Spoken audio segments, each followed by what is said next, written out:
Renato finally realized that Lapino was a traitor to the cause, and maybe Renato could use that somehow.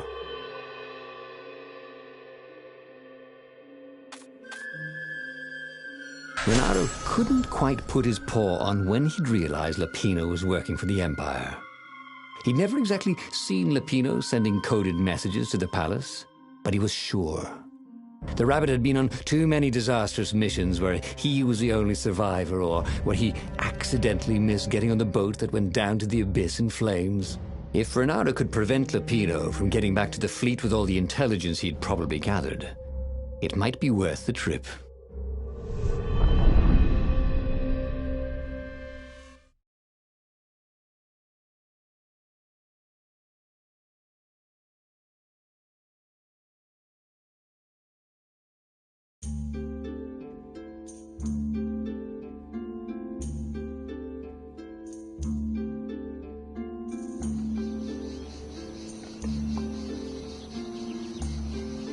How had they come to this? They'd been on so many adventures together. Lapino had talked Renato out of prison at least 4 times, and Renato had rescued Lapino from at least 2 lynch mobs.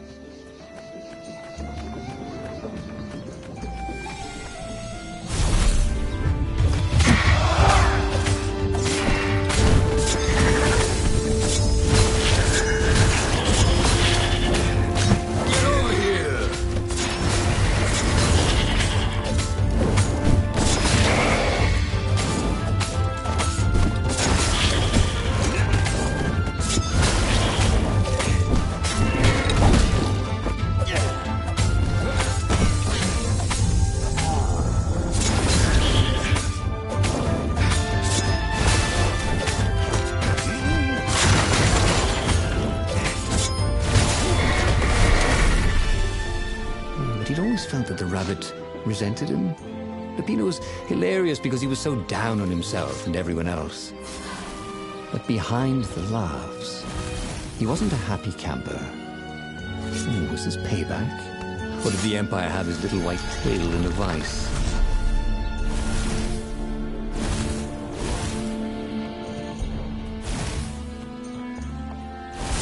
Kill the fox! Caught the ravens. He said they were original.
Lapino would betray him. The core was dangerous. And Renato had a fleeting idea that the 2 ideas went together somehow. And then it was gone again.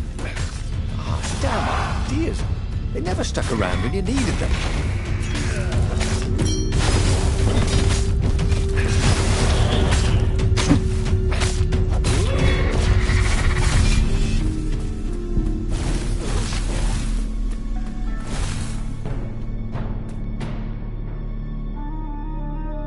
Bloody and exhausted, Renato finally reached Lapino. The rabbit was practicing shuffling his favorite deck. Now that he knew what the rabbit was, there were a few things about him that Renato didn't find so amusing anymore. You sent me an urgent message saying that you're in danger. Oh, I am. The ravens are coming. Now, I've got a clever plan to kidnap Zenobia. Renato wanted to clap shackles on the rabbit and shout, "You're a traitor, and I'm not falling for it." But if there was one thing Renato was sure of, it was that the core of the Sky River was dangerous mostly to its user. If he could put it in the Emperor's hands, old Isengrim III might blow himself and his fleet up with it. Yes, that was it.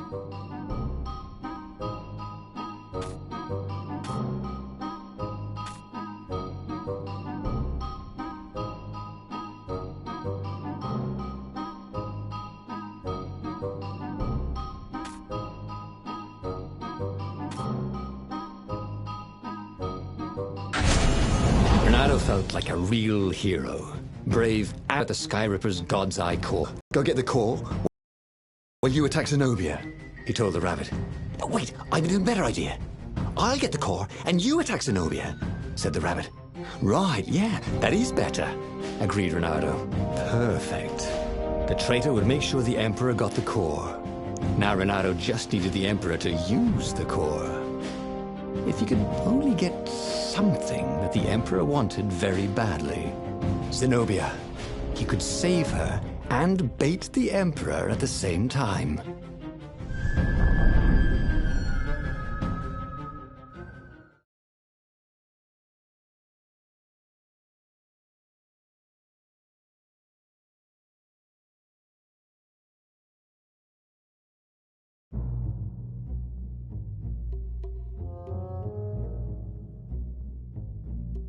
Right. Now, all Renato had to do was fight his way through Zenobia's invading troops, sneak onto her ship and into her bedroom, and kidnap her without any of her dozens of guards alerting her. Then, he would rely on her love for him to convince her how evil her father was, so she'd run away with him instead of going back to her father, who was going to blow himself up. It did sound a little risky. But Renato had a feeling it would work out somehow. It always did.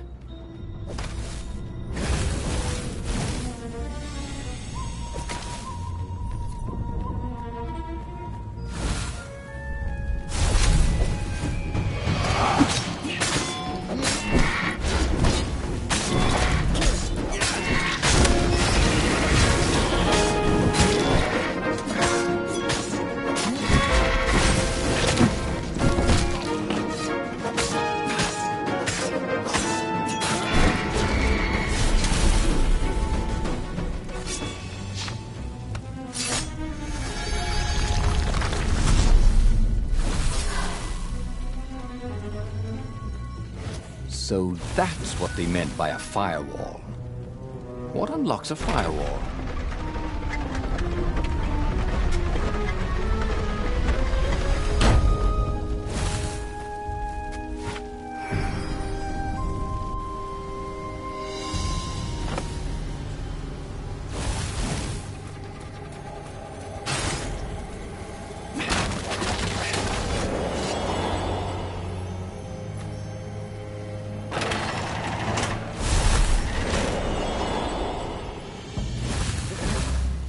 Renato was halfway to Zenobia's encampment when Lupino showed up. He was disheveled and distraught. They jumped us. I barely got away. Oh, they got the core. Oh, it was all going according to plan, thought Renato. Now he just needed Zenobia on his side. Yes, that was even better. The Iblis Stone. Zenobia could get it. And then the Emperor would have to pursue them. Wait. No. The gem would corrupt anyone, even her. That's it, he thought. Even Lupino. Even though Lupino was already a traitor. It would turn him against his secret master, the Emperor. He would try to make himself Emperor. And the Emperor would have to defend himself with the core. Boom. He was a super genius.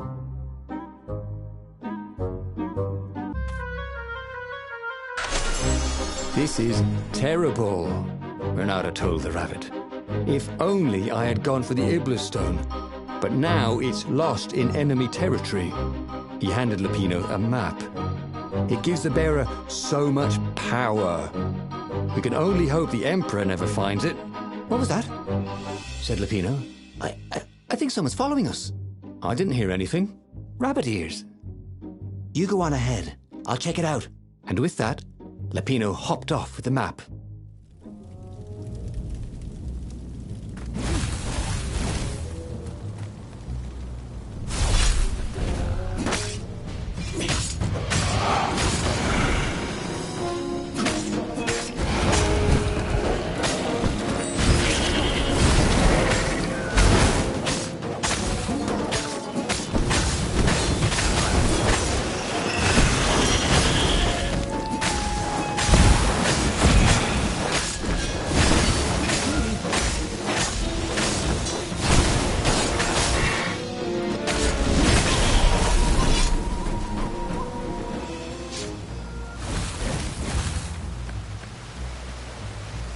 Renato slinked through Zenobia's ship, making no sound at all. She was curled up on her bed. He'd forgotten how beautiful she was, how sleek, how soft. He tapped her on the shoulder with his sword. She was made of smoke, and he noticed he had a very solid blade to his throat. "Did you really think you could capture me?" purred a familiar voice. "I just wanted to chat," said Renato. "Did you ever wonder why the Emperor adopted you? He needs a sacrifice, someone who truly loves him, to make a bargain with the lost gods." "That's a vicious lie. He wants to bring them back." Oh, that's crazy. Why would anyone... They could make him immortal. An eater of souls. And with that, her eyes widened. She understood. Renato told her how he had rescued a priest whose order had been massacred. How he had slept in a burnt village. At midnight, the Emperor's victims had come to him in his dreams to tell him of the hideous eldritch rituals they'd been sacrificed in. He could still see those kittens and puppies. Their wide, sad eyes, their moist noses. "You can't prove that." "I've got a witness at the observatory."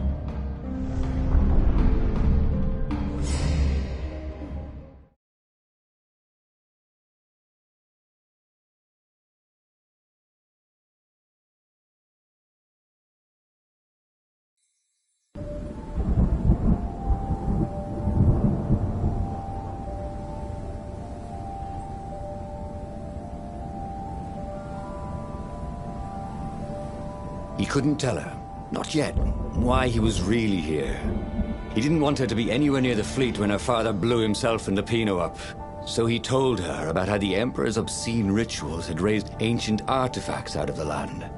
How he'd followed the appalling trail of the hideous horrors His Majesty had perpetrated for the sake of his own immortality. "Any of this ring a bell?" he said. "He told me it was all lies." "You've always known when I was lying." "I always hated that about you," said Renato. The rebellion had started after atrocities that the Empire hushed up. Renato had rescued a priest whose order had been massacred for one book. He had slept in a burnt village. Dead kittens and puppies had come to tell him what the Emperor had done to them.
Don't you think I'd know if my father started practicing black magic? Why? Would you join in? No! I'd destroy his books and I'd... Oh, God. Okay, you're not completely wrong. They've resurrected one of his victims. Well, look, it's not exactly alive, but it can talk. A true witness, she said.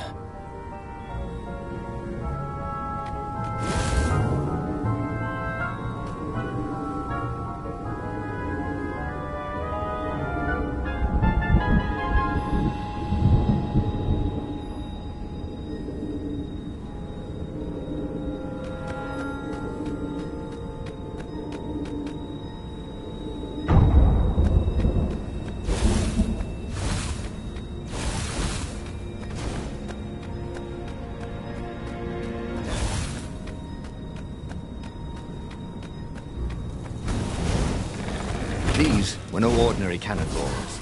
For one thing, ordinary cannonballs were black.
observatory was a burning hulk. Dead scientists and black feathers everywhere. The Ravens had taken special care to burn the reanimated witness to cinders. Zenobia stared at the carnage. He didn't want me to hear the witness, did he? I guess not. What's your plan? She asked. So, Renato explained his brilliant gambit. Sending Lapino to get the Iblastone, become super powerful and corrupted, provoke the Emperor into using the core against him, thus blowing up both of them, and hopefully the fleet too. Let me visit your council, she said, shaken. I want to help. Could he really trust her?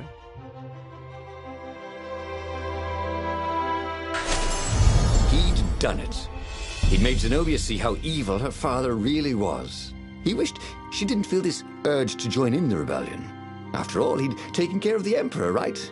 Yeah, but she'd always been conscientious like that. She told him she had to go somewhere first. So Renato gave her the location of the secret base, and they agreed to meet in the ruins. He had a very good feeling about this.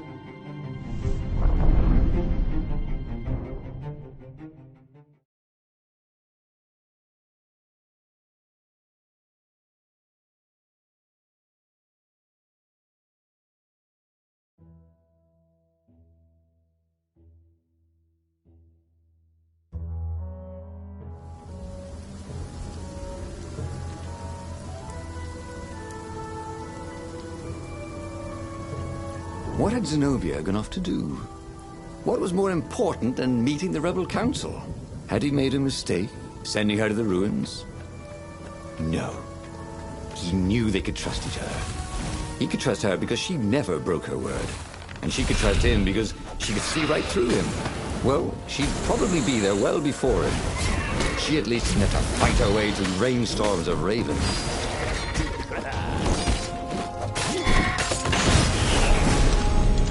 He thought about Hypatia. Oh, she'd been an amazing rabbit. She could talk to him about comics, and talk to her son about history and battles, and talk to scholars about the ancient tomes hidden deep in the vaults of the library of Ubar. Oh, Renato really missed her.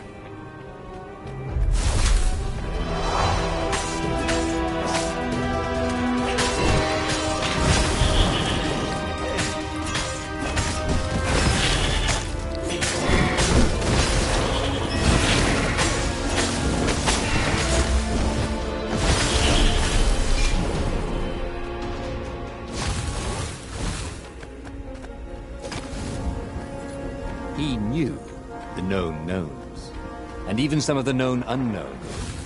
But he didn't know the unknown unknown. The dig.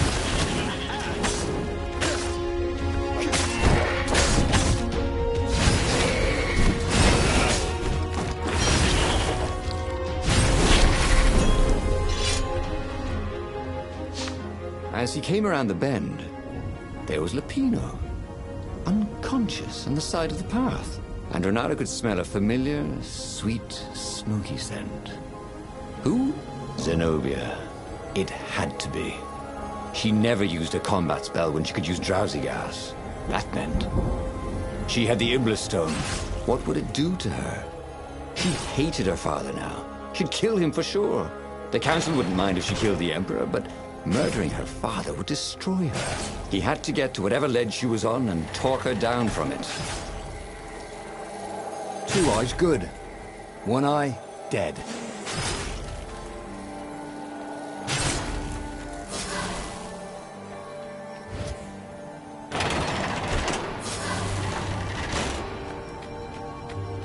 The long stairs.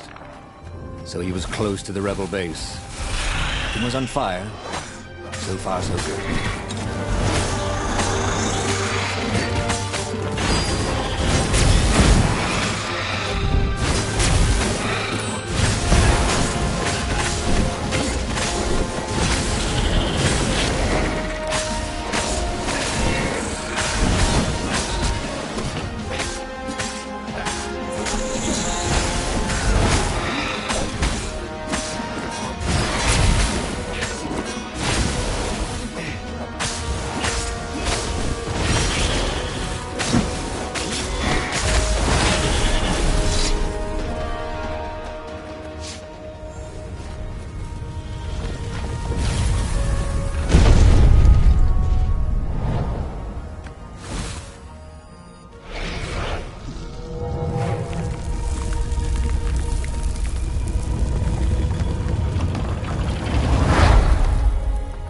Everyone in the council chamber was dead. Zenobia stood shivering in the courtyard, drenched in blood. "Why?" he managed. They started arguing with me. I lost my temper and I wanted their blood. Well, not me. The stone did. Why did you take it from Lupino? I had a plan. You had a stupid plan, she said. I'm going to go kill my father now. No, you can't. You'll just take his place. You'll become worse than him. Get out of my way, or I'll kill you too.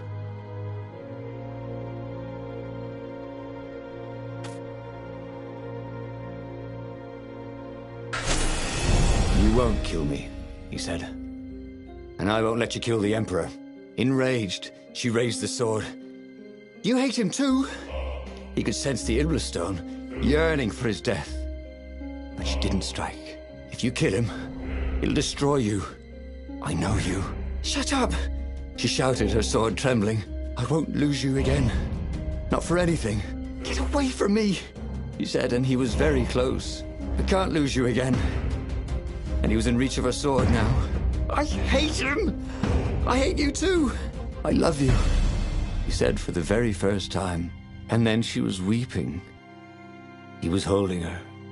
The sword had dropped from her hand. He glanced at the Iblis stone. It was no longer the black of the void. It looked like coal. No. It glowed, like a cinder. It was crackling, burning, crumbling into ashes. You've always loved me, haven't you? She said. She was weak. The stone had taken so much from her. Always, he said. She staggered as he helped her up. Let me take you away. Where? The island of Avalon.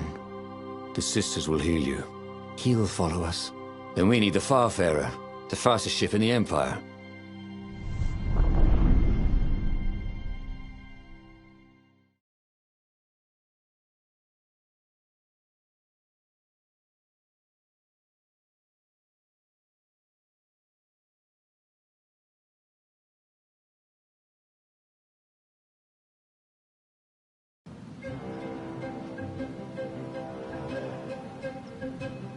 The Empire had seized his ship. They'd have to take it back.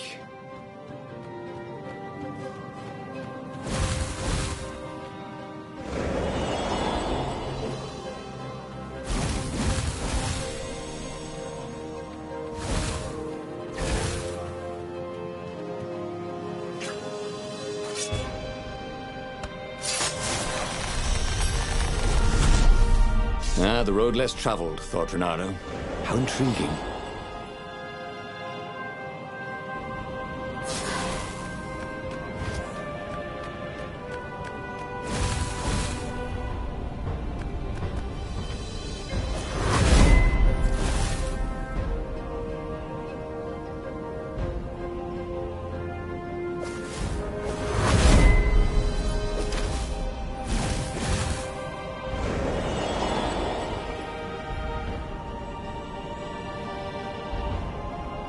And there it was, his beautiful skycraft, the Farfarer.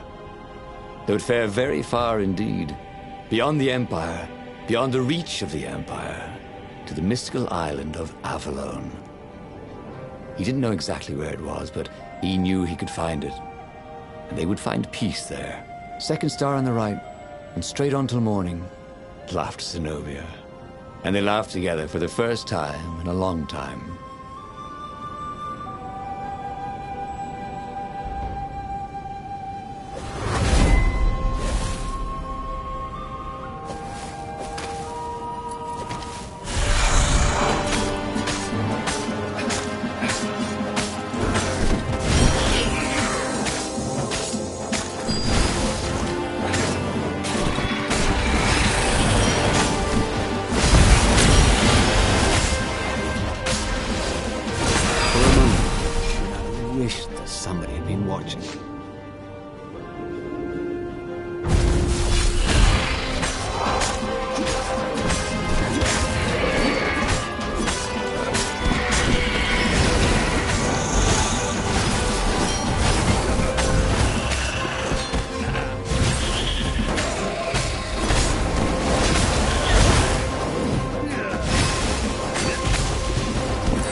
But they did not go unnoticed.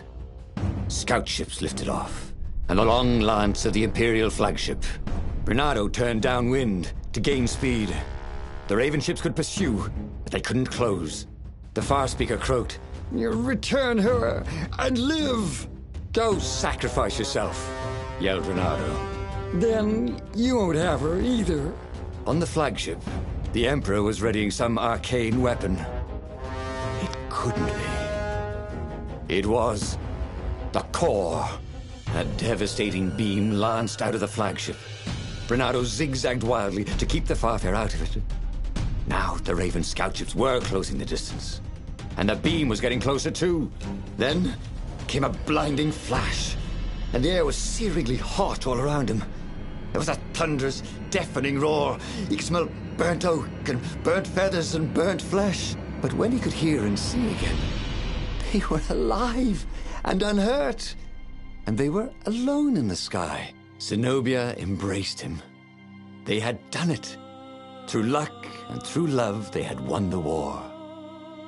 "Avalon, here we come," he said as he held her arms wide in the prow of the boat and let her feel its speed. "Maybe the real Avalon is wherever we're together," she said. And so, after a bit of an argument, Bernardo and Zenobia went to one of the two Avalons. The one shrouded in mists, or the one in their hearts. But which one they went to, I'll never tell. He'd done it. He'd forged his own destiny. Well, he hadn't actually done it, but he knew what he would do. Bernardo smiled at the book. He practically wanted to kiss it. The kid's sacrifice hadn't been in vain. He'd saved the book and saved the world. Bernardo owed him and his mother so much. Bernardo lowered the mainsail and let the Farfarer shoot forward in the breeze. Second star to the right, and straight on till morning. This time, he would win.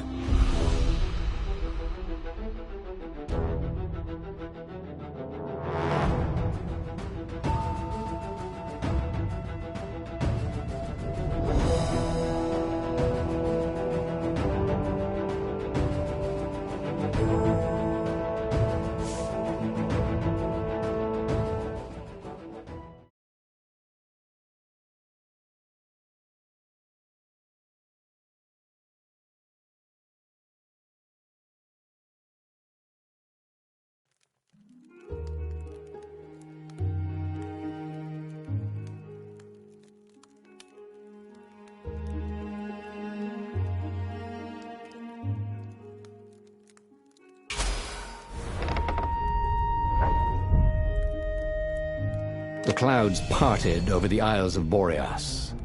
It was time to choose. The rebellion was in trouble. Ravens were scouting for the secret rebel base. They needed a game changer. Pieces of the Sky Ripper had surfaced. Bernardo knew that using it could go catastrophically wrong, but he was sure he could figure out how to use it safely. Also, a temple had risen out of empty desert. The Iblis stone was hidden there. It was a dangerous artifact. It could corrupt its user into a bloodthirsty monster.